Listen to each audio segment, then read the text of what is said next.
Good morning, Spirit Medicine Ways familia. Hello. It is so nice to be here once again on our Let's Talk Medicine series. This is actually video number 1. And at the end of March, we had the intro video, which although it was video number 1, it was just an introduction to actually what sacred medicines is. And that introduction inspired this series. And this is the first of 3 videos. And this video is titled Tabaco, also known as tobacco in English, Santa Maria, also known as Cannabis or Maria Juana, and Psilocybin mushrooms, also known as niñitos, which is my favorite in terms. So a little bit about these medicines, and before I get into that, I just want to share a little bit about myself. And my background and what brings me to talk about these medicines. Very briefly, I work with a lot of different plant medicines. I have a background in social work. I'm a licensed social worker in New Jersey and New York for 18 years plus, and I'm finally moving towards the clinical aspect of it. That's a long story, but it's a very good story and it's a very informative one. And so in my work as a social worker, all my life, I've always done what you call ATOD, alcohol, tobacco, and other drugs. And I started in that place. Also, as a very spirited younger woman, I was already working with these medicines, specifically tobacco in the form of cigarettes, which are very different than what we're going to talk about it today, and Santa Maria, more known to me at that time as weed. And I had a very strong communion with these medicines. At that time, I understood them more as street medicines, and now I understand them as indigenous and traditional medicines. So, and for the last, I want to say 7 years, I've been studying personally and with teachers, indigenous and traditional medicine. So it's really opened up my perspective, I want to say, in natural earth medicines, and that's my focus. I work with earth medicines, and these 3 medicines that we're going to talk about today are earth medicines. So that's a little bit about me, and what has inspired me to share about this is to bring a lot of awareness and destigmatization. I would like to further destigmatize these as actual healing, curative medicines, and put them back in the context of where they came from where our ancestors, original people of the earth, used them. So that's a little bit about me. Y'all know who I am, Cristina Maria, and it's really beautiful to be here and to talk about these medicines. And I want to put a further overview on this. Is this talk is going to be heavily connected and seen from a perspective of what these plants have told me, or what these medicines have told me. So I want to open up very transparently that this is going to come from a very experiential approach. All the data that I've collected over my time, whether I have been in my social work career, whether it's been just in my lifetime as a human and as a, I want to say, born-bred medicine woman, or my life or my time now as an actual practitioner. It's always going to come from a quantitative approach, a qualitative approach, which means that it's much more of my experience with people and what they have shared back with me. So quantitative, which is or more studies, maybe in the future, but there's a lot of information on these medicines that I'm going to share today on the internet. Google, like we love to say, Google it. And there's also books. There is such a resurgence, and I say resurgence because it's coming back. And even when it came to us in the 60s, 70s, these 3 medicines very loudly into the Western world, there was that was a resurgence of it from the indigenous perspective. So that to me really excites me, because I often come from root source. So again, my perspective is going to be very qualitative as well as experiential. And I will be sharing from that place. It's also going to come from, since it's the plants or the beings talking to me, is going to come from a spirit medicine perspective, which is a very different perspective than a scientific clinical perspective. There is a lot of data, and I will share some of that. And what I will share is mixed data because I have a clinical focus, and my original teachings that got translated into, or that got formulated, that got formulated in my being, where I'm now able to support them, support these indigenous teachings from a much more clinical, scientific place. They started in a clinical place because I started in social work. And even before social work, I was already doing a lot of natural clinical work as a child. I was already involved in healing approaches. I was already doing counseling. I was always in that field. So my basis and what brought me to this, and then later brought me to a closer truth of mine, is that I started in the scientific form. So the spirit medicine that I come from, which is the talking of the plants and their spirit, is also blended with my clinical understanding as a social worker and as a person who's worked in many different clinical therapeutic fields. So I hope that that gives you a better understanding of how we're going to approach this video. So I also hope that it engages you in a different form.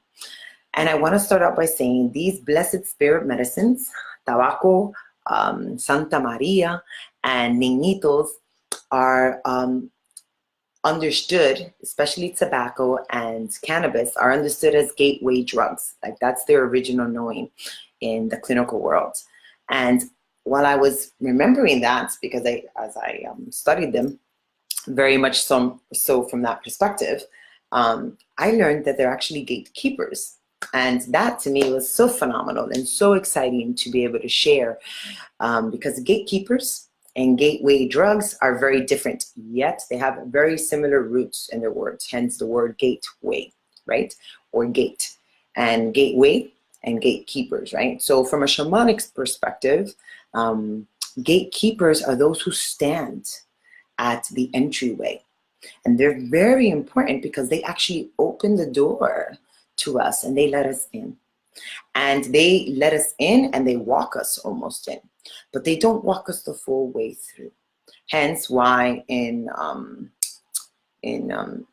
drug education, if you want to call it, or that education that we received very early on in the early century of the early 20th century, that we started coming into understanding, the gateway drugs were understood to introduce you to tougher, bigger things. And they were in the context of introducing you to heroin, crack, cocaine, right? And when we change that dynamic, because words are very important and they have so much value for us, then we have the ability to see gatekeepers as something grander and something a little bit more aligned in the truer place of the original teachings of these medicines. And so as gatekeepers, they hold that space for us and they open the door and they let us in to that part. And because these medicines are gatekeepers and they are sacred medicines that are spirit medicines, they open the way. They're keeping the gate for an opening into our soul, or a healing journey into our soul, curative journey into our soul, expansive journey into our soul. There is always a context, the way that I understand these medicines, and all of them, when we are healing, we are ascending. And that to me is really beautiful to understand now, because it puts this healing idea versus from a space of illness, but from a space of expansion. And when we're able to put healing in the scope of expanding, deepening, and clearing and clarifying, then we're able to see it out of a symptomology approach, and we're able to see it from a much more ascension approach, an evolutionary approach as a being. And since these are three medicines, maybe tobacco a little less, but they are all psychoactives, you can put it there. And Santa Maria, cannabis, and niñitos, psilocybin, are psychedelics, and we understand that psychedelics are actually healers of the soul, or they open up the doorway to the soul. Then if they're gatekeepers, then they're actually walking us through. And our second video will talk about 4 medicines, specifically one very pronounced psychedelic or entheogenic, or there's another word that's coming in that I can't really remember right now, but that is ayahuasca. And these medicines will open us to those other entheogenics. And we'll talk about that in the second video, which is next, the Friday after next. So what about these medicines, and what about their context and history in our time and their roots? So I want to talk a little bit about tobacco, and we'll start there. And I'm just going to grab my notes here to make sure that I stay kind of on focus. If any of you know me, I move around a lot and I storytell. A lot of this will be done through storytelling, and will also be done through, again, kind of a movement. It's kind of very much like a trance. I often work like that, but very valuable for our mind. It teaches our mind to be able to step out of the normal confines and into a space closer to our soul. So when we approach these medicines or the teachings from that way, then we're really already starting to work. So tobacco, also known as tobacco or nicotina. I really appreciate this medicine for many reasons. I especially appreciate nicotina rustica, and that is the original or the wild tobacco, and it's found everywhere, and it actually dates back to 5,000, 3,000 BC in Mesoamerica and South America, even before it got to Europe. And then in 1492, our good old story made its way to Europe, and it started to travel. And it was actually done through the trading, which we started to see. I'm not going to get into the historical context, but but there is a very important part there that is connected to all of these three medicines: tobacco, cannabis, and psilocybin. They all had a relationship with our Spaniard Inquisitions and our colonialization. Thank you. And that's an important factor, because a lot of the rituals were then misconstrued and shifted. So it's just something to keep in the kinder, grander context as we evolve as a species and as a oneness of a human. And so tobacco was also possibly, even before the Spanish conquisition in the Caribbean, Puerto Rico, Cuba, República Dominicana, and the Caribbean islands, tobacco was most likely there. It was hard for me to find a lot of data on tobacco. It's very fascinating. And I find that tobacco is actually the most, of these three medicines, the most accessible and the most commercialized. If we know what tobacco looks like, it's not what I'm talking about. We think tobacco cigarettes, and they are completely, utterly different. And I say that with a real strong stance, because we've been fueled a very unclear understanding, and it's kind of created chaos a little bit in us, but we're returning back. And so another beautiful gift of tobacco and its history it's rooted in Maya, and it was offered to the gods. It's also accounted that the Aztecs used it for ceremony, and that medicine men in Brazil will use it for strengthening and blow it on people. And someone who practices these traditions now, I mean, this is way before, way after 5,000 BC, right? I can attest to these things, because now, one, we use them for ceremony. Two, I offer it to the gods. And three, we blow it on people for strength, for clarifying, for wisdom, for opening, for ascension, and ascending through and harnessing the soul back into the body. So it's very accurate. The way that it's used now in traditional medicine is also linked to its roots in traditional medicine, which is quite a joy to see. And then we know that the Native Americans, the blessed first people of the this northern part of America and the US, used it to offer to spirit by way of prayers. So tobacco has been sacredly used, the actual leaf itself, and then it moved into the 1830s. It crossed into France, and that's when it was known as a cigarette. And this word cigarette was kind of always used because tobacco leaf, the plant, was rolled in a tobacco outer leaf, or sometimes maize, and the corn silk, the corn husk, which was also used in Native America, with Native Americans, and also used in Guatemala and in Mexico, and still practiced today when possible in very traditional places, and with the Mexica, and really beautifully still integrated into our sacred practices. And so this idea of the cigarette that later crossed over in the 1800s, exactly 1830s, into France. And then 1847 was actually the first cigarette machine. So now we're seeing this, right, where it became grander and it became much larger in production, which is really important to see. And that's the idea of mom and pop shops, and this idea of smaller is better, but how can smaller still be received in a grander scope? So there's many socio-political conversations that can happen here. And so in the 20th century, it got very popularized. And we found out that cigarettes were being, 1970s, Philip Morrison, and all these amazing things. And we started to get surging warnings.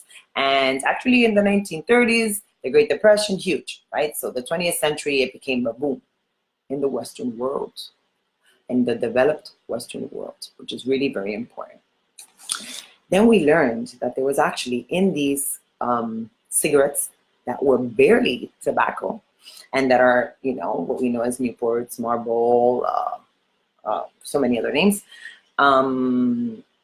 that there's actually 7,000 chemicals. And I remember as a young woman in my bachelor's degree, when I was studying the ATOD field, and I was very interested in tobacco, and to find out the fact that they were putting up to 70 carcinogenic materials, and there was carcinogens of all kinds in there, just because they were using bombing fluid and acid and different things to further enhance nicotina. So it later became very clearly noticed that your percentage of tobacco, nicotina, was almost 1 to 10% maybe of 100%. That is substantial. That is a substantial variation from 100% pure tobacco. Even if the tobacco has pesticides, even if it's kind of like chemically altered, still a grand difference. So I want us to kind of like receive that in, and to just kind of keep that in the frame of focus here. And so now we go to this idea of how it was used even traditionally in medicine. And it had a medicinal context, and that's how it started. All of these medicines started by way of medicine healing, and used in a form to offer healing. So tobacco was known as a painkiller. It was known as a wound healer. It was known to support colds, to clarify the mind. It was known to as a basically cure all. And when it entered Europe, it entered in that way, so, and then it shifted as we saw us expanding in our civilization. And then we find out that it was also brought in the context of rituals, and it was still used that way in certain forms. And then it got outlawed, and it found its way into where it is now, because it got all these surgeon warnings. I am in no way, shape, or form denying that the fact that nicotina itself has properties that can bring us out of space. We call it addiction. And that's the beauty, and I say that as softly as possible, but that's the beauty of this medicine, and that's why it is a gatekeeper. And they have a tendency to have that quality to them.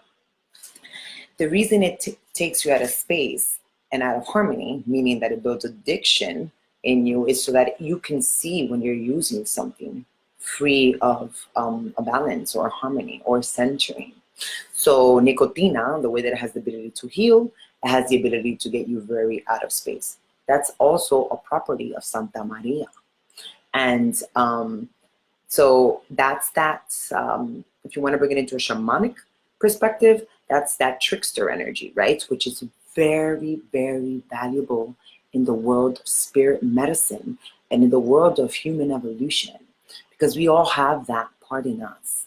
And when we're able to engage with these medicines, specifically these three that really allow you to see it, because they're so easily can be recreationally used, and they're so free-flowing like that, that is their purpose, then we are able to see that part in ourselves. So spirit medicines help us see ourselves in the way of our soul in that context. So this addictive property that it has is actually that energy of trickster that wants to show itself to us. So tobacco rolled, nicotina rustica, is a medicine that could also heal our relationship with cigarettes. And I've seen it work in many different ways. So I started with cigarettes, very young girl, and then I stopped smoking them. They just kind of fell out of my perspective per se, because I started to shift the way that I even engaged with a lot of street medicines, namely alcohol, cocaine, or psilocybin, or, you know, I started to understand things very differently. And so they were engaging here and there. And I started to build a much stronger, longer lasting relationship with cannabis, which changed my perspective on cigarettes. Then as I went on my journey, over the last 7 years, I learned about rolling tobacco. And that put a whole other idea on it. And this brings us into the traditional uses. So I learned this idea of ritual. And let me just move here so I can stay on point, because I'll just blah, blah, blah, blah, blah. So I learned this idea of ritual, and I started to roll my own tobacco. And I understood with this ritual came a prayer. And I always knew this in some form as I was rolling cannabis as a very young woman, though it was never really offered to me in that way. And I was never taught in that way. And I was only taught from the place of it being a gateway drug and it really being horrible for you and don't do it. I did it. And most of us will do it because the spirit calls us. And especially when we put something out in a way of fear, then our natural inclination is to challenge the fear. We know that that's a really poor approach to wellness or healing. So when I learned how to roll tobacco in a more ritualistic form, it changed my relationship to it. And now tobacco started to talk to me very differently. And it helped me kind of bring back the sacredness. At that time, I was traveling through Guatemala and living there, actually, much less traveling. And I was learning a lot about my role in traditional medicines. Fast forward 7 years later, where we are today, I now know not only my role in traditional medicines, but I understand my role in Mesoamerica, which is very interesting that these three medicines are there. So this idea of ritual of rolling and of bringing a prayer into our tobacco is a very old way of using it. If I'm going to serve something to the gods, or I'm going to use something to engage with spirits, it's going to come from a very holy place. It's very different than prayer that we've understood in a religious context, but it's much more prayer in a spiritual context. And it brings my voice, my thoughts, and my intentions into this which I am about ready to ingest.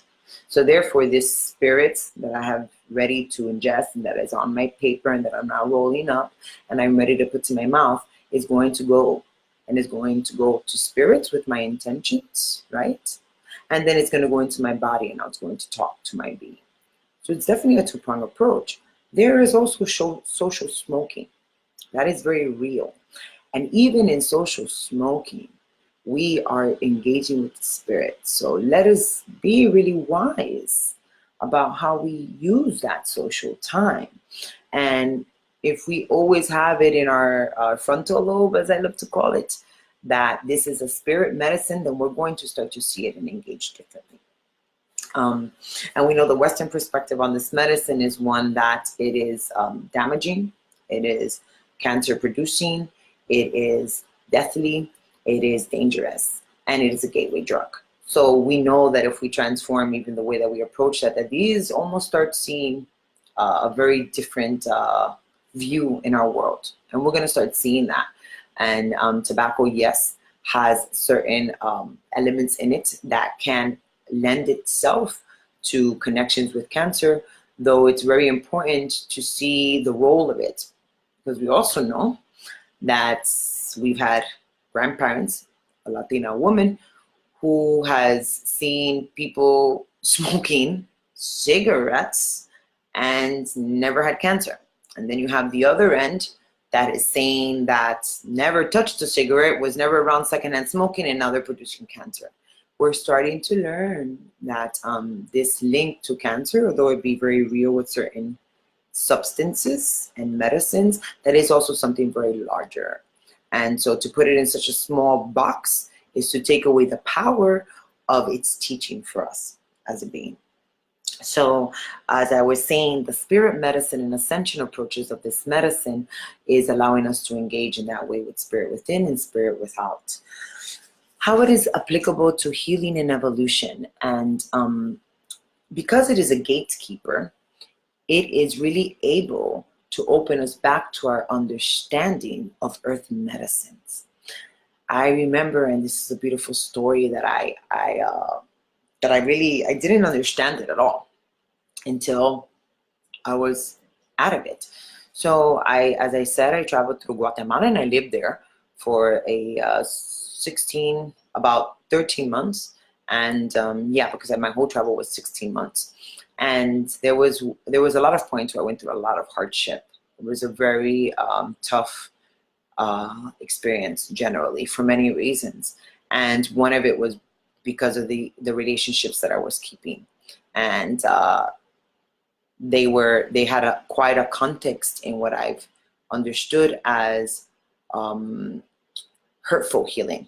And they weren't very loving healing all the time. They were mainly hurtful healing. So I was in a very deep moment of hurtful healing. I still remember us walking away from the mountain, and there's mountain everywhere there. And and I was praying. I was praying so loudly for an angel to come because I was alone. I was lost, and I was in a town that I was clearly a foreigner. And at that time, I was so acclimated and I was such a chameleon. You thought I was Guatemalan, but it wasn't. And you knew it. And I was praying because I was alone in this part of town that I had no idea. And I had gotten already into a very deep discussion with my then partner. And he already had a history of very aggressive, volatile behavior. And I was scared and afraid, and I was praying and I was praying and I was praying and I was praying so deeply for someone to come and help me and to bring me a sign of healing. And I looked down at the floor as I'm walking through, and this is one of the many gifts that I received. And I saw this huge plant just sitting there, huge. It was gorgeous, and it was, my goodness, I want to say definitely more than 3 feet, maybe like 4, maybe 5 feet. Like I'm 5'7". Totally was my size because when we went to take it to the backyard, it was this immense plant, and I'm like, oh my goodness, and it was just laying there, beautiful. Like if it had just fallen. And it was gorgeous. And there was a lot of this very interesting rustic fairy-like energy around it. That time I wasn't really able to see, but I was able to feel this calling. And it was very, very loving. And it was very deep in my heart. And I just began to cry because I felt like this was an angel that had come to see me. And I just naturally sat next to this plant and I started to pray, and I was very clearly connected to plants at this time. And then my partner came back very reflective and apologetic and able to see, and we were able to talk and we were able to move through. And he told me this was tobacco, and this was the plant of tobacco. And it was nowhere. It was almost like if it had laid there. And that's when I learned that tobacco was an ally of mine. And it already started to clear pathways for me. And beautiful ending. We take it home to try to plant it together. You know, he also had tobacco. He has tobacco, or had at that time tobacco as an ally, and it was a really beautiful joining. So whether that story means anything or not, it's relative, right? It's relative to how you see it, and that's what's spiritual or shamanism, spirit medicines are very relative, even though we see that they're pretty consistent over time. And we see that tobacco consistently supports our way of clarifying, and it opens us up and it's actually a purgative as well as a coolant, right? So when we use tobacco internally, it's an astringent, so it can kind of bring things together, right? While it brings things together, when it has a very soft release, right, as it lets go, it becomes very grounding. So tobacco is known to ground us and to bring us through by way of also expelling. It's a purgative. It can induce vomiting in high dosages. And we use it that way in traditional medicine. We also use it as a protector. And by blowing upon us to allow us to protect the way, hence the gateway, right? Hence this gatekeeper. So when we blow the tobacco on you, or we use the tobacco on us, right? So I blow tobacco on myself all the time. It's creating this beautiful sheath and covering and cloak, per se, if you want to call it. So that when we're traveling on this realm and any other realm, it is also opening us to the blessed energy that we have that allows us to really stand and be protected by the spirit of tobacco. And for me, that story was really that. It was letting me know that the ancestors, this ancestor plant, was there with me. And it was one of the first ones that came to me on that trip. Cannabis had already been with me, but it came in this form that I didn't understand because I only knew tobacco, quote unquote, by cigarettes. And there was this gift that it came to give me, that you are safe, my child. And it was very, very present. And it stood, even as it died in our backyard, there as a vehicle of presence and as a safety net. So those are some of the uses for it internally. And we use it in medicine, as I said, as an expellant, right, a purgative, as a vomitivo. And vomitivos are often used prior to ceremonies where you're going to do much more purgative experiences, because they already start to open the body to receive medicine. And vomitivos are very useful, though they have to be used in a really wise way, and they have to be understood spirit-wise as well as clinically, so that they can produce the most effects and the most healing and useful effects. So they use them as a vomitivo because it already starts to expel the body, because tobacco is also an extractor. And so it's very common in shamanic medicine to do extractions. It's a very common way of approaching a healing. And so tobacco already leeches on, right? And it pulls and it draws, and you can see the drawing out. So when it ingests, it produces that drawing out effect. So it uses a vomitivo in that way. We also use it for earaches, in a much more softer tone. We use it to declog. We use it for infections. So tobacco has quite a beautiful gifting for us, and a beautiful teaching to offer us. And I want to make sure that, okay, great. Now that we're learning how to use tobacco in a much more ritualistic form, right? For example, I use it in almost all of my sessions, and I use it in almost all ceremonies that I work with.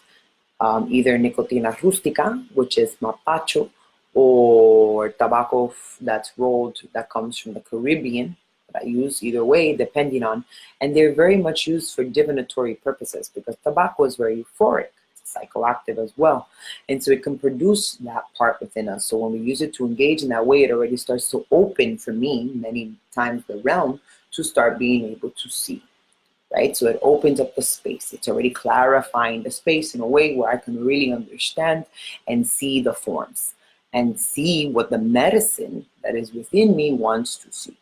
I'm only the vehicle, as we're all learning.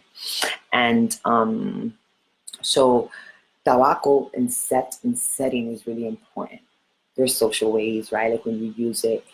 But when we roll it and we pray, we start to notice that the tobacco is actually a sacred act. So you don't treat it the same way as a cigarette. It's not just chopped. It's not just thrown here. It's not just put out. It's not just smoke one after another, after another, and after another. That's the beauty. When you start to roll it, whether socially or for prayer or for healing, curative work, you start to see that difference. So set and setting is very important because it'll start to help you teach. Remember, these medicines talk to you, and they're meant to help you open up those parts in us, which is called our inner ear, or I like to call it our spirit ears, and they start to let us know their uses and their purposes. And very helpful for integration too of other medicines, and very helpful with integration of psilocybin, very helpful too with engaging of Santa Maria. And the act of smoking, I want to say that now because it's a good time, because I'm going to transition, because wow. The act of smoking is a very integrative process. It doesn't necessarily need to be tobacco. It can be any herb, and herbs do all different things. And tobacco is an herb. It's a medicinal herb that has gotten this rap because we took it from a place of sacredness and we put it into a place of capitalism. Very simple. But that's okay. That's our role in humanity. We're learning through that. And so anything that we can smoke, because it's such a natural way of us, it's such an indigenous way of us, it's such an ancestral knowing, it helps to integrate processes. And maybe we'll talk about smokables at another time. So that's tabaquito, because I didn't realize we were going to do 30 minutes on that. So now what do we got? We have one of my faves. We have Santa Maria, cannabis. This is, this is my first master plant teacher. My very first master plant teacher, because I wouldn't say cigarettes, even though I tried them first, they wasn't my first master plant teacher. That wasn't true. It became my second master plant teacher. Though cannabis, as a young girl who had always worked to teach people not to smoke weed, and always feeling this sense of, wow, I think I'm gonna smoke this. I know so much about it, and I've been doing so many teachings, as I said in the last video. I was part of their drug awareness resistance education, and it was really beautiful. And it really taught me all the things about it. And while I was learning all these downsides to it, I was also being ignited in a very curious and almost being invited to learn that part first. And now when I'm able to see and reflect back in a little bit at the time, because I was, as a young girl, I had a really beautiful partner, a young man, young boy, who was very involved in it. And him and I had a very close relationship as friends. And so we would talk about it. And I would be that side of like, oh no, this does that and that does this. And he would come with that face like, wait till you try it. You're going to see. And he was such a beautiful, enlightening factor to me. And he was really letting me know, okay, you do that part. It's going to serve you somewhere down the line. Thanks, lady. Do that. But wait till you come over here. You're going to see it. And I sure did. And Santa Maria, a beautiful medicine that is rooted in tradition and actually goes again back to Mesoamerica. And it's one of the oldest cultivated plants in human history. And it's also, our origins are dated back to Asia and Siberia. And they found in some of the shamans' wombs, it's a big womb theme these days, in the shaman's tombs, they found cannabis there. So it was a sacrament that when you were buried with it, you were meant to be actually in an evolutionary sacred way. And we know that the Mayan did these practices, and many, and the Egyptians, and goodness, this is just old data. So it dates as far back to Asia as 500 BC. And we know that hemp, and it was used and cultivated here in the US and in Asia as hemp, and using it for string and rope and to build things. And at the time, it was still used already medicinally internally. The seeds, the leaves, and very much almost the whole plant. So that alone speaks to the value of this medicinal herb, also known in Jamaica as a holy herb. Hence, I mean, for me, when I think about weed, right? Holy weed, they called it. And when I think about the word Santa Maria, which is connected to the Santo Daime tradition of medicine, ayahuasca medicine, that they partake and engage with Santa Maria first, and then they drink the daime, and or throughout, it's very much mixed, is When you look at the word in its purest sense, Maria is the Virgin Mother, and Santa is a saint. And when we think about the word marijuana, although that word I learned, its origins actually mean prisoner, which is nice to start shifting that back to either cannabis or Maria Juana. It's the Juana is the name, right? And Maria, the Virgin of Juana. So how beautiful we're able to see this plant in its holiest form, and to really see the power that it has to do the work that it knows how to do, while it has all these curative effects. We know that THC is often associated with healing pain, with nausea, with also producing a desire to eat. Cannabis, CBD, is also offered for so many other ways, and we're using and cannabis alone, right?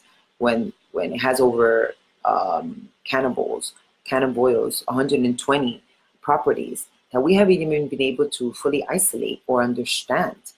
When we do know, I'm a proponent of doing whole plant work, so I'm not an extractor per se. So I come from the wise women tradition, and to tear something apart is almost to then feed it to somebody has the idea.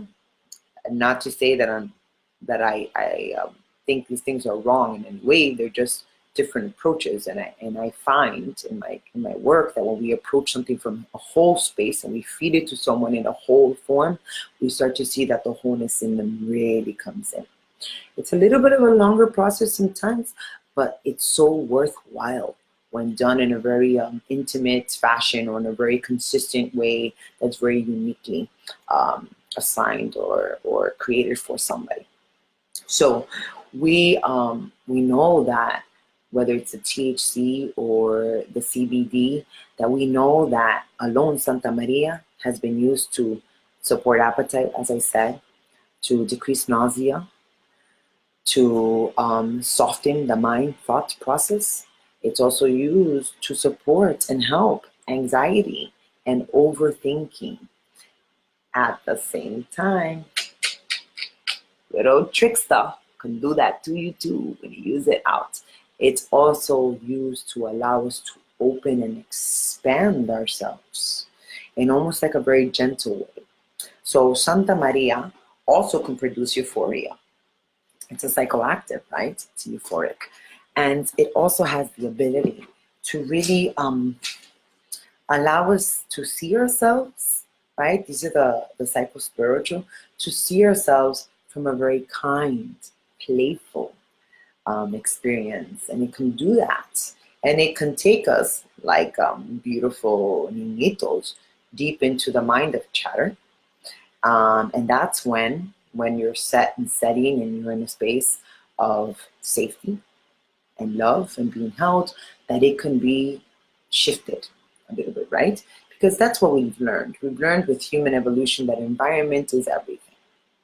And that environment, if I'm in an environment that feeds me toxicity, then no matter how much beautiful brightness I have, I must have a certain amount of amazing coping skills to get through that. So this is the same for when we do these medicines.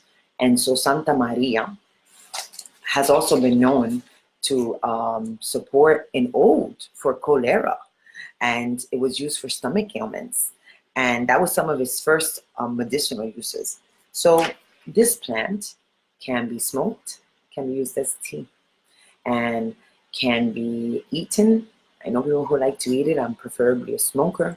And it also is used in ways for crops and building and creating. So this has such a wide amount of uses, and it's considered a Schedule 1. Oh my goodness. And maybe that's changed for a little bit, and I don't know that, but it's been heavily criminalized. And the reality is that we're seeing now finally in this movement that has made it legal for medicinal purposes, and a lot of the medicinal purposes are without the THC. But we're finding places like New York is moving towards recreational use, and New Jersey just denied it. My sister let me know, because it's a gateway. drug. And so yesterday, interesting enough, my sister sharing this beautiful information, and I have such beautiful guides. I want to thank you all out there. You're amazing how you get me information, how you keep me in the know. So I'm so grateful to that. I would never be able to do this work if it wasn't for you all. But it was interesting that we're still under this impression that being a gatekeeper is actually something wrong or something to be afraid of. And that's why transitioning this language and Santa Maria, blessed weed, blessed cannabis, has the ability to open that door to us because it expands us so far in our psyche that it opens a door to the other part of saying, like, what else is more? Can it produce, and this is really important, right? Can it produce breaks in the psyche? Yes, very plainly so. It can. Should it not be used because of that reason? No. If I have too much dandelion, I will be in the bathroom all night. Should I stop eating dandelion and stop receiving the calcium and stop receiving the beautiful support that it has on my kidneys? Or should I have dandelion appropriate to my body? Yes, right? So the way that it is able to do that to us and turn us, as we would call, to have a psychotic break, I've seen it right there happen. It's a way that if maybe we use that medicine, and maybe that medicine's not for you, though if it is a medicine that your soul or your spirit is bringing forth into you, then it's really worth something to just really sit with, be curious about, and call to the spirit of that plant, and allow that spirit of that plant to start talking to you. And if it's not clear what the spirit of the plant wants from you or how it wants to help you understand its work with you, then receive help. There's so many of us out there that will support this journey and support this idea of bringing this back into ritual. And this plant is truly a gatekeeper because now it's really opening the door for the psilocybins. It's opened the door for the other medicines that are different than earth medicines, but like MDMA, the pure DMT that comes from the toad, ayahuasca, these other very pronounced entheogens that really are gonna come, that are coming, and that they're coming with quite a strength to them. So Santa Maria has an ability when used in safe and setting ways, and you start to build a tolerance, right? So then there's this idea again of what we call in terms of addiction. Yes, Santa Maria told me when I came back from Peru last year, it really came to give me a teaching. So there's an understanding that you don't work with different meds at the same time, especially when you're working with ayahuasca, or this is often the case for road women and road men. This is peyote. This is often the case for people who are doing certain traditions that you don't ingest other things that are across, right? And so I was having my process with this because I am a proponent or a person who engages personally with cannabis, and as well as shares the resource of it in a very open manner with all the education around it. And so when I went to Peru last year, I stopped engaging with it for the month. And then when I came back home, after I learned so much about it and its teaching about it, I was offered it. They were giving me so many gifts. Everybody wanted to give me Santa. It was beautiful how the medicine was coming to me. So that I had all this Santa. And it was happening all the way up until just now. So a year later, right, this whole year is happening to me. People are just gifting me Santa. They're gifting it to somebody else. That person's gifting it to me. And now I'm the holder of the Santa. How did that happen? After I just had this commune with ayahuasca and my dieta, that it was like, okay, we're going to learn how you're learning this plant, and we're going to start bringing in new additions, and your ability to see your cravings, and your ability to see when you're asking for it out of space, when you're asking for it to run, to distract, to bring an unclear perspective, because there's a part of you that is struggling with what you're feeling. Really, really solid psych medicine, Santa. When it goes out of space, and anything goes out of space, which we've termed addiction, it is an amazing opportunity to grow. Oh my goodness. And when it stays in space, it is an amazing opportunity to evolve and to grow through and to share by way of safety and confidence. It's amazing. So Santa's coming to me. I'm the gracious Santa holder, and I'm gifting it to everybody. Friends and family and people, and I'm feeling honored because I've been gifted this medicine that I was having quite a process with, because I was being told that we couldn't mix them. And I was being told that as my path as someone who's working with ayahuasca, that I was kind of doing something wrong. And like a good Taurian, or like a good number 4 in my family line, I struggle with people telling me that I'm doing something wrong, especially when it comes from a space of trying to create fear in my body.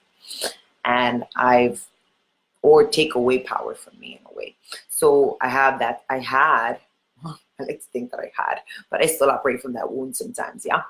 But that perspective can turn on very quickly. And then I can go to the defensive naturally. So here I was being received through the plant to start holding it differently. And that was a beautiful teaching for me, because I had so much of it that I had to learn now how to have it. And at that time, in the last year, it's been quite an initiation. One of my different initiations, but it's been quite a pronounced shamanic initiation. And so now we move forward to a recent time, and come end of December, where I started to engage with the plant very differently. I was having more periods of time where I wasn't engaging with it, and I was at one point engaging with it and having a ritual here alone in my house. And I'm of the believer that it's much nicer to have rituals with others, and especially Santa, which is such a social, it's ritualistic, and it can really help you see the reflections in ways.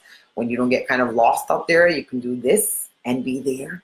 I love that ability, because it's helping us to really bring in the idea of being in multiple verses at one time, which is a very important, essential tool that we're going to need. And where better to get it than at this time where it's not like loud at us. But so I'm engaging with it alone, and I'm having a prayer. And I remember I was standing outside my window, which is right here, because this is my kitchen. And it started to talk to me. And it started to say, we teach you how to be in harmony. And when you smoke me and you use me out of harmony, that's when we start to go to that other place. And I am one of the best teachers to teach you out of harmony. So if you can engage with me by way of center, to know when it's the time to use me, to know when it's the time to engage, and you can still live this full, clear life. You can still produce. You can still be super efficient with your time. You can still be super organized in your thoughts and in your speaking. Then you have been able to use me as a true master plant. And in the Amazon and in the Shipibo tradition, it is considered a master plant teacher. And as a master plant teacher, the concerns of it are very known as that it clouds your aura. And I've seen it. Wow. Have I seen Santa Maria cloud the aura of people who even use it in ritual? Cloud, pero to the point that you're like, oh yeah, I can't see nothing. That if you don't blow tobacco all over them, you can't even see them. Because it's that good at taking you out of space. So if we use that medicine in a way that it can really support you being in the feeling, and then going through the feeling and opening to it, well, all those beautiful other ways that it has, right? The CBD and the tea, we're seeing help in sleep and help with depression and help with sadness and grief and moving through and calmness. If we're able to do this part, then we're going to be able to really use this medicine in a wise way, and we're going to bring it back to its original roots. And we're going to bring it back to the way that it was used to consult with the gods. and with our ancestors and with the many verses that exist around us in the many planes. So another little story before we get to the last. My goodness, I'm just so excited. Another little story. So in my first year of my herbal medicine training with Robin Rose Bennett, we have plant allies throughout our years, and it's a 3-year program that I highly encourage anybody who's interested in learning plants by way of spirit, which is very different than learning it by clinical. Then I really invite you to consider this program. She's phenomenal, and I know you guys are all tired of hearing me say that, and girls. So my first year. And I had just gotten back from my trip in Meso in Central America. And I was pretty still unsettled with all that I was experiencing and what I was being invited to do. And basically, I was just really confused. And I was like having a problem with the Western society, which is not unusual for me. But so we're doing this beautiful plant journey, and allies start to come to you. And so this is how you choose the ally that you're going to work with. And so you really learn the plants, right? Like it's like a dieta, and which is beautiful that that she does it that way. Like you really learn it. It's a true shamanic dieta. You know, you ingest the plants in many different ways. You use it in different forms and different preparations. You sleep with it. You take it out. You give it to people. So I was looking for my ally. And so I had my journey, and I could have sworn, like I saw the plant. It was cannabis. And I was like, oh my goodness, that makes total sense. Cannabis wants to be my ally. Of course. And she was so beautiful. She looked at me, she goes, okay, Christina Maria, why don't you just think that one through? Like she could have seen that. I was like, maybe it's hops, because hops has a very similar structure, leaf structure. Hops is also very psychoactive. So very interesting. In all plants, as Robert Rosa would say, or have a whole psychoactive component to them. So they all offer that. Though hops is also very kind of like dowsing. We use it also for belly. Hops is also used for nausea. It's used for sleep. So very similar properties. So I was like, okay, maybe it's hops. And I was like, oh my goodness, but maybe it's cannabis. And so I'm standing here in my house, and I'm again pointing to my window. Excuse me. It's gonna get easier when I'm like in person. And I was gifted a plant called motherwort, and Robin Rosa had gifted us all her beautiful motherwort plants. And motherwort, and just to talk to you briefly about that, medicine is a beautiful medicine for the womb. And it's a beautiful medicine for bringing peace to our womb. Men and women, I would say. It is also a beautiful medicine for the heart. It's called actually the lion-hearted one. And this lion-hearted medicine is actually one that, by way of clinical, it supports actually healing of heart palpitations. So it's clinically supported by softening all major muscles in our body. So it works with spasms. It works with cramps, womb cramps. It works with general cramps. It softens the body, and it helps with anxiety, central nervous system relieving. I can go on pretty significantly. And so she gifted us this plant, and I'm very excited because it's my first year. I'm going to put the plants in my backyard, and the plant was sitting in that little window area that I smoke cannabis in, right? Because I like to do that sometimes. I smoke in other places, but there. And I'm standing there, and actually, I think I was engaging with a little bit of tabaco at the time. Mind you, this is, my goodness, 2013, maybe 2014, I can't remember. And I put my hands on this beautiful motherwort because I'm learning her. And a full flash comes back of the same image of my journey, and the plant comes right back in. And it was the leaf. And I go like this because the leaf looked just like that. And I realized that my hand is actually on the leaf that was presented to me. And so therefore, cannabis and my relationship to Santa Maria, I related to the fact that it brought me to motherwort. And motherwort has changed my life. And motherwort and that beautiful spirit of the lion-hearted one, if we want to link it back into earlier years of mine, where my first spirit name was Corazón Valiente, is Braveheart, and very connected to the lion. So this beautiful, synchronistic, cyclical, rhythmic way that these spirits start to talk to you are very real. And maybe they can be seen as not. That's a choice. Though when we allow ourselves to fully expand and we can see that power of what Santa Maria brought me, my first ally, then we can really see how they start. In other words, has been a blessed helper. You can smoke it too. A blessed helper in helping me and guiding me to understanding my relationship with Santa. Because they're very similar by way of the fact that they can be sedatives and they can be very calming. And Santa Maria, very early on, a lot less now, but early on when I got back from Guatemala, was a huge integrator for me. And it was a huge support with my womb because I've had a lot of menses distress in my life from probably the moment I was born, but definitely from the moment I got my first moon cycle. It's been quite an experience for me.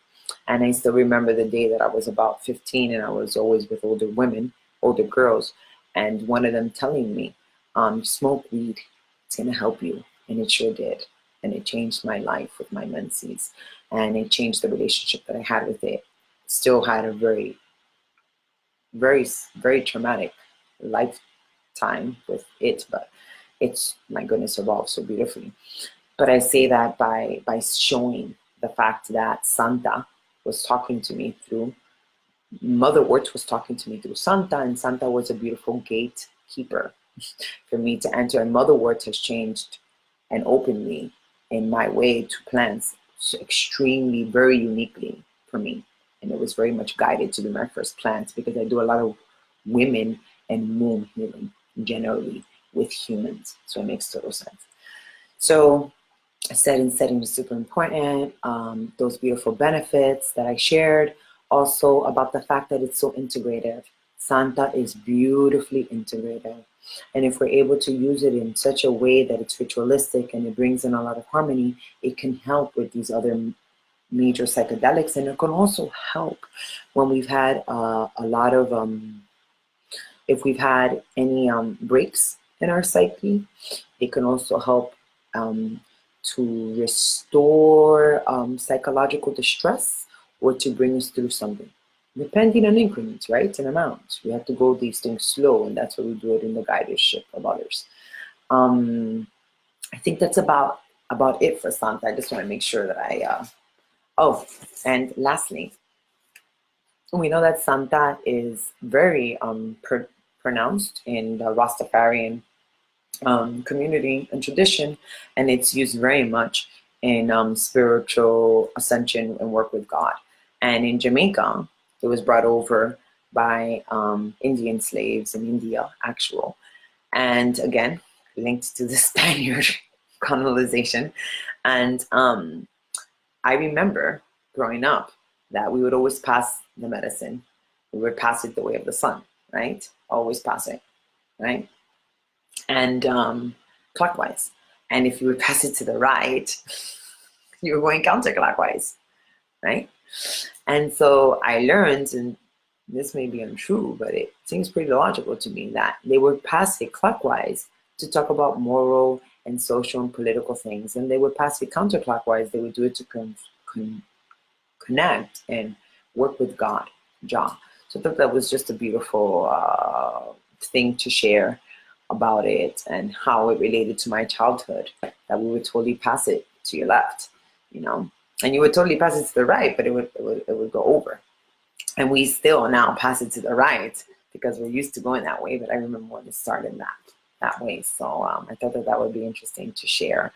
So that is Santa Maria, and brings me to my last one. Let me see if I missed anything here. I talked about ascension and its benefits and how it helps us. Great. So the last one that we have is Niñitos, psilocybin mushrooms. And wow, psilocybin is quite a medicine. Again, it dates back to 9,000 BC in North America, but it's also very, very, very, very connected, and how it's probably brought into this Western world by the Aztecs. Mesoamerica. And to me, this part that these are all connected in Mesoamerican history, and that they all have some origins there, is really speaking very loudly to me as a woman of Mesoamerican lineage and Caribbean lineage, and who works with a lot of, and lived in Guatemala and was brought there by the Mayas. So it's very interesting. And I think that that's a beautiful, again, example of spirit medicine doing what it does so wisely. So niñitos, mushrooms, psilocybin, which is the actual substance that is inside the actual mushrooms, making it psychoactive. It's found also in 1000 BC in Central American sculptures where they saw little mushrooms there, and also in Spain in that same time, 9000 BC, it was found in rock paintings. So while we have this part that Spain, Inquisitions, and colonialization also took and Christianized, this is me and my fake words, but Christianized these meds and made them very demonized by way of the church, we also see that there's roots there. And then that's, I think, just a healing for us generally. It's definitely a healing for me as a woman who comes from both lines, very pronounced. I carry them both. And at one time, it was very hard for me to even be connected to my Spanish lines because of that feeling that was overarching. And so it's so nice to see my Spanish lineage to have such a beautiful rooted aspect in these indigenous ways. So I thought that that was nice that psilocybin was the one carrying that, because niñitos play, and niñitos are so healing in such a beautiful way, yet they can be so profound. So the same way that they can be danced and play is the same way that they could take you deep into a spiral, and they could take you deep into the wounds, and they could take you deep into the place of the dark, and you can get kind of scared there. And scary is not bad, people. You know, and I say that with so much love and such a reverence to our way as a human and as a being and as a collective of that has received a lot of trauma and has had a history of violence. Though scary is not a bad thing, it's actually something that can really enlighten us, and it can bring forth, because mystery has a scary element to it. Mystery has an unknowing, and unknowing is actually scary, and that's all right. And the unknown is really helpful in helping us know, if that makes any sense to you. So I just want to say that, really, just put it out there. So it also has a root, like I said, in Maya, Mixtec, Aztec culture, and a history in sacred rituals and religious and healings. And this is where it gets really fascinating for me, because I love this story and I connect with it so much, but it also lets me see the things that we do. That soul group of aliens that does this stuff. So in the early 1900s, a Mr. W wrote in the Science magazine about his experience with mushrooms. And that inspired, in 1939, Schultz and Rico, two ethnobiologists, to go and study. And that also inspired a lot more studying and a lot of more visits, because this medicine was deeply rooted in Mexico. And that's where we found it, in Mexico, which is part of North America, familia, which is Mesoamerica, familia. Before we came here, we made this the United States. Mexico was here. Okay, I just wanted to say that. Anyway, and 1955, we know that Gordon Wasson and Richardson went off to Mexico, and they visited our blessed Maria Sabina, la curandera de Oaxaca, and also known as Mama Sabina, and the mama of niñitos, and what they call veladas. Veladas are sacred healing ritual that happens in lo que yo te velo, right? Una velada is where I'm velándote. So cuando yo te estoy velando, I'm watching you, I'm observing you.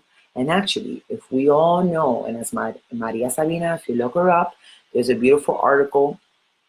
Well, There is a beautiful article, and I, if you want it, I'll let you know, maybe I'll post it, about this, and it was written by a Stanford student. Really, really beautiful. I wasn't able to read the whole thing, but I was so impressed at its tone and its ability to be so open yet so factual.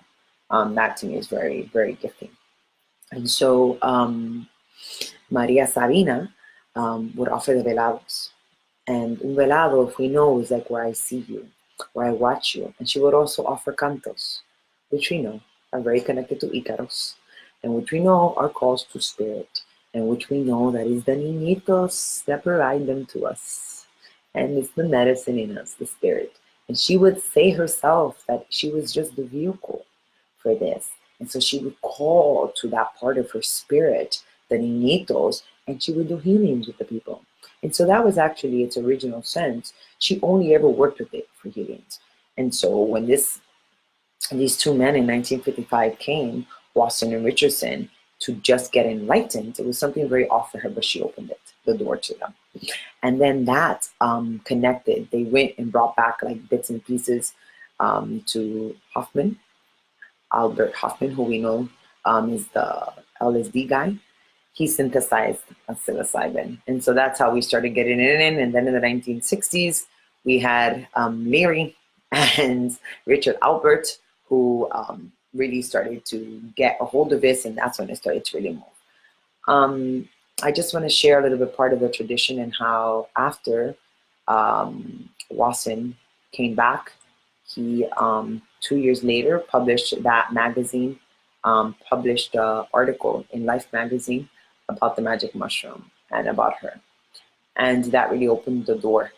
And a lot of people started to go, and a good, inquisitive, curious beings we are, definitely in the Western world, started to search for her. And I've learned that it's not just a Western thing.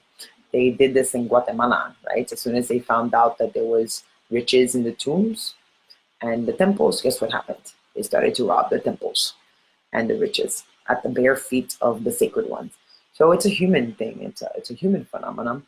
It's something that sees itself a lot more in capitalistic societies because there's much more access to it. Other than that, it's a part of our human development that is evolving and that is ascending. But it always is interesting to me how it's always a classism kind of energy. Those who have more are able to access it, or those who have access to getting more are able to get there.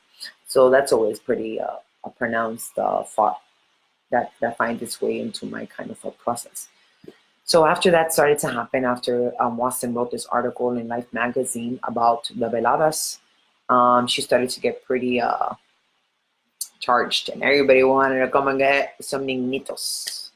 And it kind of came with a lot of things, and she started to see that it opened the door to what she didn't really know, right? This campesina, right? A woman of the farm who didn't even know what year she was born in, and came from these humble, beautiful parents, and that were just, farm workers, and that was following a tradition, was kind of like put on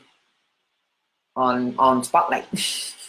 She didn't really know. It was totally her walk, like Madre Olivia and her walk with ayahuasca. And what she gave for us is these women, they do these things. And we realize that they are trailblazers. And so I have a lot of honor and reverence to her and what she's gifted us in mitos. And I really never understood her story. And I'm grateful to this video and to this inspiration that came through to really learn her story.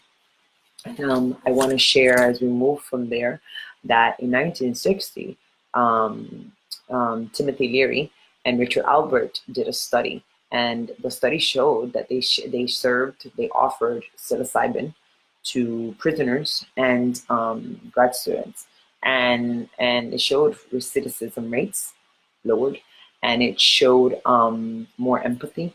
It showed a sense of compassion and like an ability to reflect. And it showed that there was almost like a sense of, wow, I don't think I'll do that again. So, and then the grad students, it showed that they had a larger increase in divinity, an understanding of thyself. And years later, the grad students that they were able to follow showed that it had pronounced impact on their processes as a human and their spiritual growth. So psilocybin, niñitos. I find niñitos to be an extremely integrative medicine. Very integrative with after ayahuasca ceremonies. Very integrative during tough times in the life. Very integrative for challenges or unclear thought process. At the same time that they're very integrative, they also have the downside where you have to give them a lot of time to do their work. So it's important to allow them to have the space. All these medicines need space, but niñitos need a real space so they can be in their fullness. So always take that into consideration, the set and setting and space. Because when we do them in those spaces that don't allow for that, then we create further injury. We can, not necessarily, but I've found that further injury is had. So they are an extremely integrative medicine, and they really help to put things in context. And what I understand from these medicines, and what specifically Niñitos has taught me, is that it's able to take things and assimilate it very quickly, in a very playful way, just the way Abuelita Sabina did, right?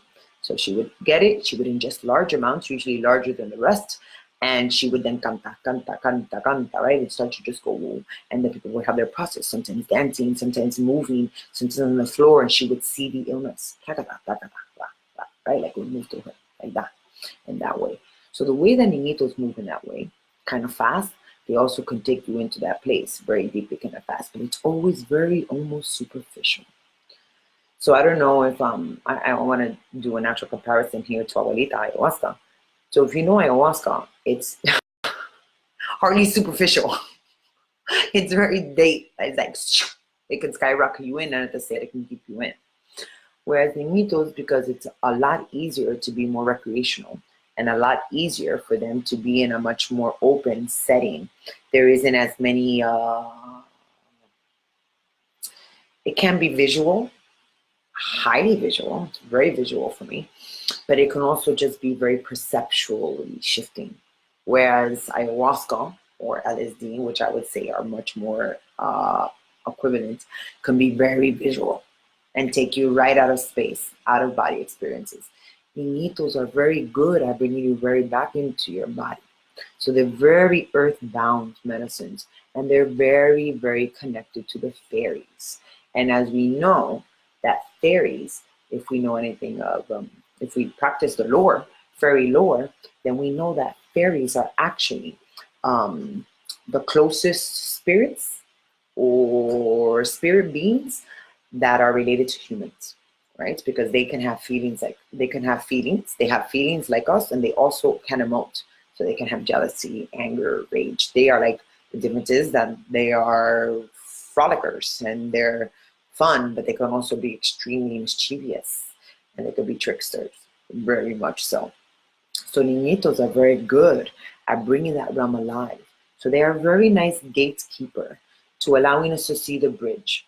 And so when you work with them by way of anxiety, depression, disorientation, not a lot of clarity, then they're helpful to put those things in perspective in a very light form.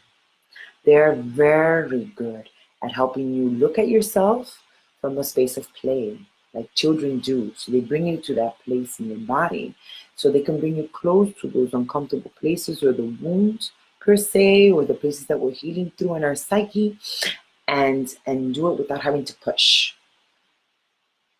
Whereas other medicines that we work with can sometimes come in very boom, right? It's just their style. Shamanism has many styles, and one of the styles is to be unafraid, because it can be scary. Niñitos can take you to that place, but it's almost like a place of the downward spiral that goes into the dark. But as soon as you shift it, you don't have to stay there for too long. That's what shows the ability of it to be so integrative. when you breathe into it, it can really shift. Where other psychedelics that are much deeper in context, specifically abuelita, it's hard to shift out of them. You're just in your process and you go in and then you move through that process. Whereas Niñitos has the ability to do that. It really allows you to shift out of it quickly if you just shift environment or you shift the tone. And that lets you know that that's also very applicable to life. So that's a really nice experience and a really beautiful gift to show. As I said, it's very useful, and you can take it in tea, you can chew it. Those are mainly the ways that I've worked with it. We have many other forms now. We have capsules, we have powders. You know, I really like it in tea, or I personally like to chew it. I like to ingest the bean in my body. I feel like it feels differently. So I invite you to try it in different ways, whatever that works for you, and to find the style that is for you. And its ability to help us with ascension and with healing, and to really open us to those parts in us that can be a little dormant. It's, I would say, really very good at bringing awareness as well as enlightenment in a way, but it's also very good at that healing aspect, right? Like Mama Sabrina used. If we want to use the medicine to heal, say, chronic depression, then when we call to the spirit of the niñitos, and it would bring us through that journey, it's also used now, actually. Speaking of that connection, there's a documentary that I highly recommend. It's called A New Understanding, The Science of Psilocybin.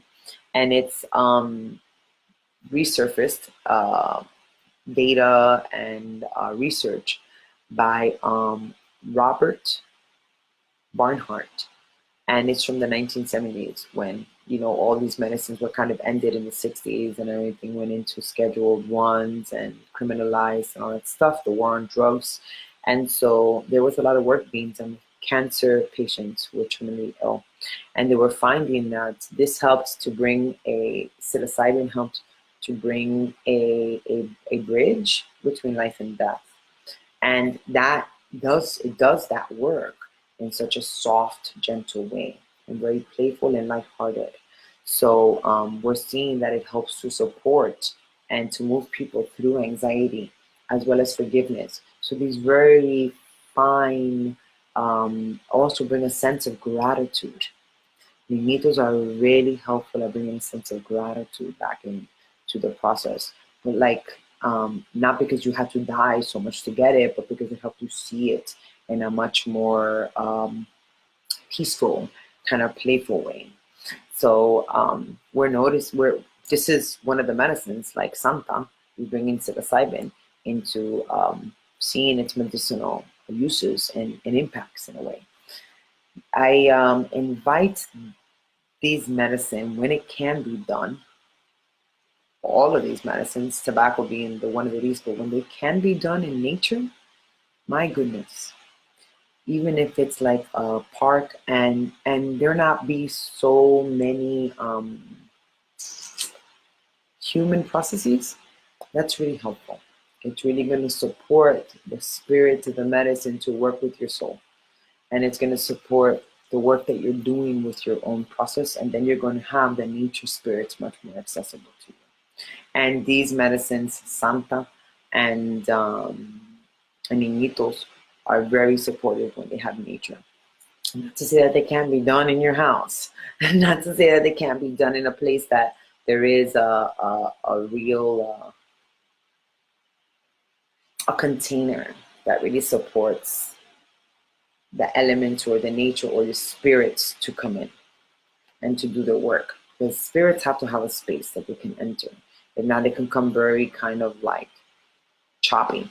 So making sure that there's always a place where you can call in spirit, right? Like we started out by calling to the directions, and we call to that greater space within us, and we call to our guides and our benevolence, and then we call to the spirits of the medicine. We call to it to bring it forth and show itself, and then we go into our ritual and our journey, and we go into it. And always, I find too that these medicines like to be with people who are on the medicine, shared in that way.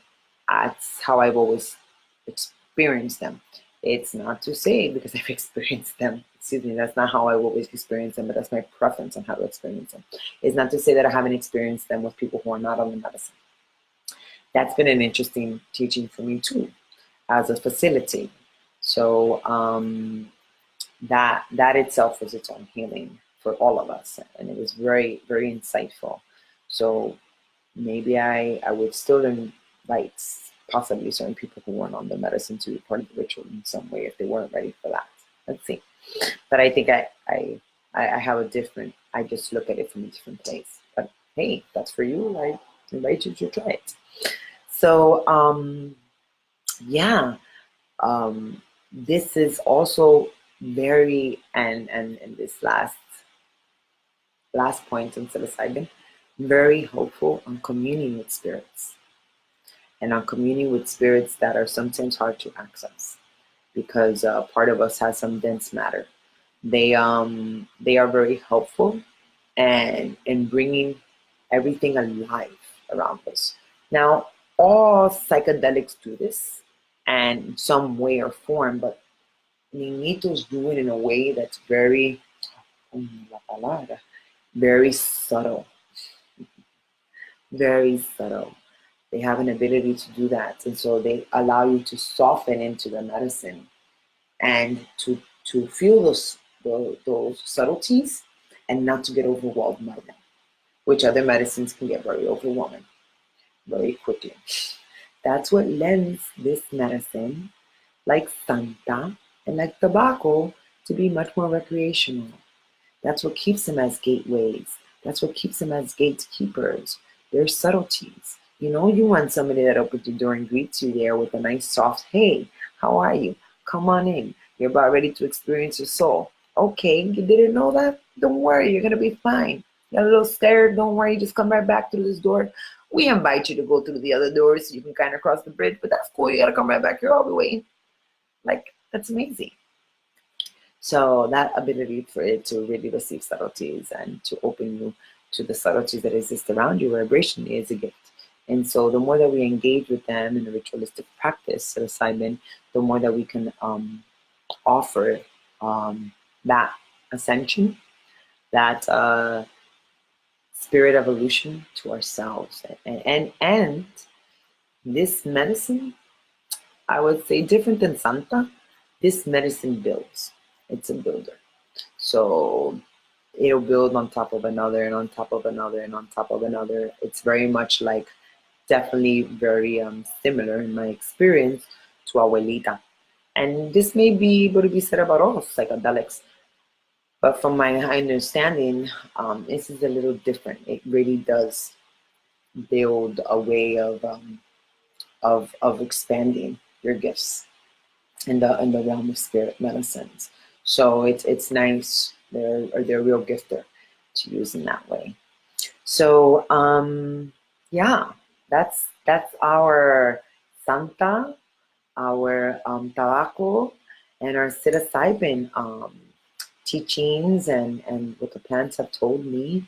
And I'm praying that I haven't missed anything and that I've been able to share with you a very important part, I think I said, and I'm just going to repeat, but the ritualistic aspect of these medicines, and when we do it in that way, we're communing differently with the spirit.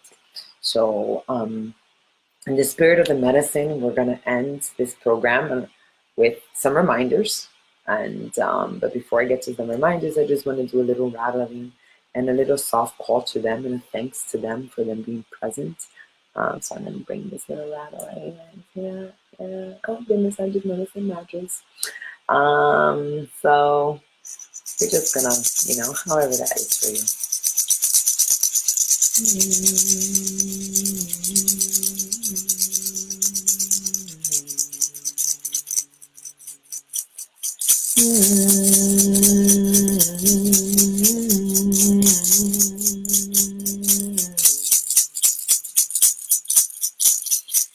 Gracias, medicina, medicina, medicina de la tierra, gracias. Gracias, mi niñito, gracias, mi niñito santísimo. Gracias, tabaquito, tabaquito, tan ancestral, ancestral, tabaquito, gracias. Gracias, tantita, tantita, Marita, gracias, gracias. Gracias, gracias. Medicina de la tierra, medicina, gracias. Medicina cura, medicina, gracias. Medicina de la tierra, medicina de la madre, gracias. Medicina, gracias. Medicina de la tierra, medicina, cura, cura, medicina, te damos gracias, gracias. Medicina, tabaquito, tantitita, marita, marita, tantitita. Y niñito, gracias, gracias, gracias, gracias, gracias, gracias, gracias, gracias. Medicina, medicina de tu cuerpo, medicina de tu alma, medicina del espíritu. Gracias, gracias.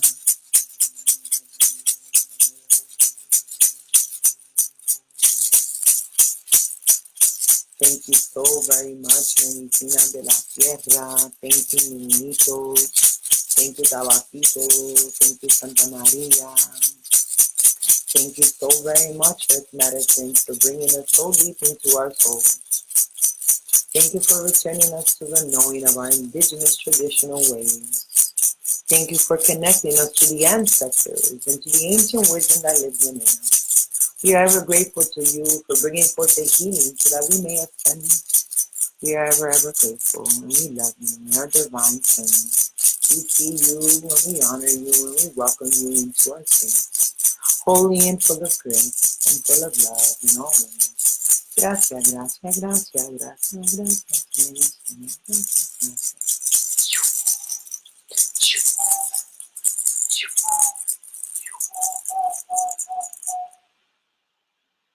So thank you. Thank you very much. Thank you very much for all of you who attended live. Thank you to these medicines, and thank you for being a part of Spirit Medicine Ways community and for supporting us in this work of destigmatizing and free of criminalization and bringing forth all the harmony that these medicines have to offer us, and really bringing them forth into our soul and into our spirits and bringing them back into the way that they are meant to come into space, back in the way of sacredness and the sacred medicine. So this was video number 1 of Let's Talk Medicine series, and it was, as we know, on tobacco, on cannabis, and psilocybin mushrooms. And our next video, I'm gonna get that date for you, is on April 19th, again at 1 p.m. In that video, we're gonna be talking about ayahuasca, gambo, sananga, and hape. And possibly we may be bringing in others, but those are our main featured guests. And we always talk about a little bit of history, some perspectives, traditional and Western. We talk a little bit about the ascension and spirit medicine ways, their accessibility and their applicability to healing, and their impacts and benefits, as you see. So we're bringing in the whole full gamut. Follow us here on Spirit Medicine Ways in Facebook. We're also on Instagram. And we have a YouTube channel, which this will be uploaded to. And we ask if you are called to subscribe and to share about our services. And Spirit Medicine Ways is also offering always local gatherings here in the tri-state area with beautiful Abuelita in Campo. And our next gathering is the 12th, 13th, and 14th. So if you're interested, please reach out to us by messenger or at spiritmedicineways@gmail.com. And we'll also be probably offering a ceremony on the 26th, 27th, and 28th of April as well. So please, if any of those dates call to you, if this is something that you've been really thinking about and you're feeling called or know someone feeling called, reach out and we can have a conversation. That's what we do. And hopefully that video on the 19th and the 19th will inform also too more in that way. We also have our beautiful office in Hoboken, New Jersey, where we partner with Hudson Healing Arts. Sorry, I'm getting a little hungry. Hudson Healing Arts, and we see personal clients there, and we are doing circles there and workshops and classes. So check in with us. We always have some offerings, and please share the medicine in any way that you feel formed or called or fit. Also in May, we have our women's circle in the beginning of May. That's 3, 4, and 5. That's just going to be for women. So April is our last co-ed circles. And then I'm very excited to share that Spirit Medicine Ways is going to the third International World Ayahuasca Conference. Our first time, but we'll be going over there, and we're excited that we'll be visiting with our sister, Arelisa Pani, my Blessed Medicine sister and partner on this journey. And we're visiting the Canary Islands. So I'm very excited about this process. And so we won't have ceremony again until June. Then in June, we have our ceremony on the weekends of the equinox, 21, 22, 23. We hope you can journey with us there too. And if you're called to share that blessed way. And then we move back, and we have in July our Herbal Plant Spirit Medicine Workshop. And that's a 2-day workshop where we learn to make spirit medicine. And it's actually going to be on the blessed lands where these Native American medicines have been cultivated, where a lot of these medicines that you see behind me, actually, these beautiful medicines are going to be, they come from a land here in New Jersey. And that's where we're going to be having this retreats this year. So I'm very excited. We'll be putting out more information on all these things by mid to end of this month. And we already have the information out for the ceremonies of this month. So please, if you're called, hit us up and visit and come often. We always love to hear from you, and we love to be together.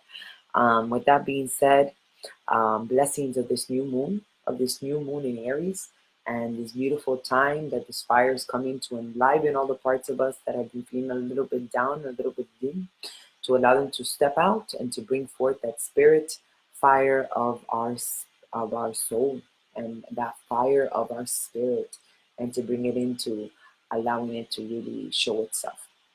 So may this new moon really bless you and open you to the wisdom and to the fire that lives within you and all that you have come here to do, and allow you to really settle into the things that are asking to be moved through you and to live through the wounds versus from it.